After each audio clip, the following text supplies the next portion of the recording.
थोडंसं बोलणार आहे. म्हणजेच माझा बाबा. मी तिला पप्पा म्हणते.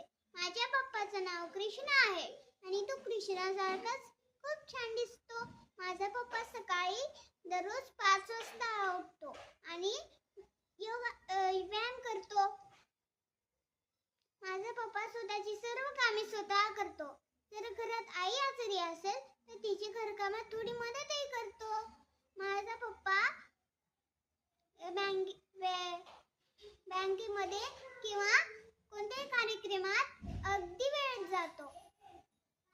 मी माझे काम नेहमी वेळेत करावी असा त्याचा आग्रह असतो. माझा पप्पा बँकेमध्ये रिजनल हेड आहे. तो सध्या ओडिसामध्ये आहे. जेव्हा पण ते आम्हाला भेटायला येतो ते आमचे खूप लाड करतो. आम्हाला स्वतः पाठीवर बसून घोडा खेळतो आणि आम्हाला गोड गोड खाऊ आणतो. मला सायकल पण शिकवतो. माझा पप्पा काही शब्दात बोलावा इतका छोटा माझा पप्पा नाही आणि मी त्याच्याविषयी बोलावं इतकी मोठी मी नाही. माझा पप्पा हा नारळासारखा आहे.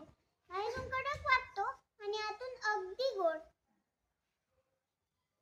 मला नाही का गोष्टीची खूपच गंमत वाटते. आपल्याला थोडंसं काही लागतं ना तेव्हा आपण ऐग म्हणतो. तेव्हा आपल्या समोर मोठं संकट आलं ना तेव्हा आपण अरे बाप रे असं म्हणतो. असं आपल्या तोंडातून आपोआपच निघतं. मला माझा पप्पा खूप आवडतो. माझा पप्पा माझ्यासाठी संपूर्ण जग आहे. पप्पा जर माझ्यासोबत असेल तर मला कशाचीच भीती वाटत नाही.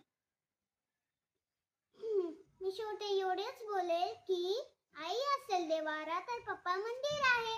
आई असेल मिठाई तर पप्पा गोड गोड खीर आहे. आई असेल देवासमोरची समई तर पप्पा ते समईतील वात आहे. ही वात स्वतः जळते आणि पूर्ण घराला प्रकाश देते. पप्पाचं पण तसंच असतं ना. स्वतः ऑफिसच्या कामाचे ताण सहन करतो. स्वतः ऑफिसचे कामाचे ताण सहन करतो.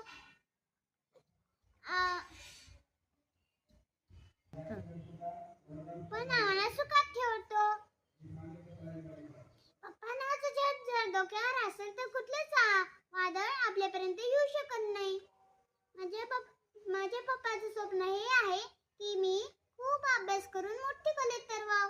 मी खूप अभ्यास करून माझ्या पप्पाचं स्वप्न पूर्ण करेल. थँक्यू.